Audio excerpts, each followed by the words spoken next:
की आपण आता जे काल सांगितलंय की मी 3,30,000 मतांनी निवडून आलेलो आहे साहेब, 3,30,000 मतं ही तुमची नाहीत, ही मतं मराठा समाजाची, मराठा आरक्षणाची मतं आहेत. ज्या मराठा समाजानं सत्तेच्या विरोधात मतदान केलं, सरकार पाडायचं म्हणून मतदान केलं, त्यामुळे तुम्ही छाती बुडून घ्यायचं काही कारण नाही की मतं तुम्हाला ही मतं सरकारच्या विरोधात पडलेली मतं.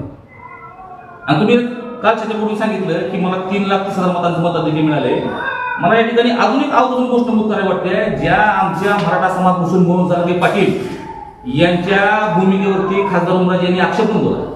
मनोज जरांगे पाटलांची जी मराठा आरक्षणाची मागणी आहे ती 50%च्या आतल्या आरक्षणाची मागणी आहे. आणि त्याला विरोध म्हणून खासदारांनी निवडणूक झाल्यानंतर जिंकून आल्यानंतर त्यांनी त्या मागणीला म्हणजे जरांगे पाटील साहेबांच्या मागणीला त्यांनी विरोध केलाय आणि वेगळी भूमिका मांडली.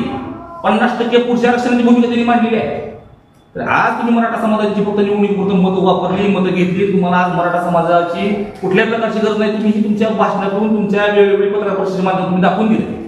इथून पुढच्या निवडणुकीमध्ये मला वाटतंय की मराठा समाज हा अतिशय शून्य समाज आहे आणि तुमच्या बोलचापाला मराठा समाज बळी पडणार नाही.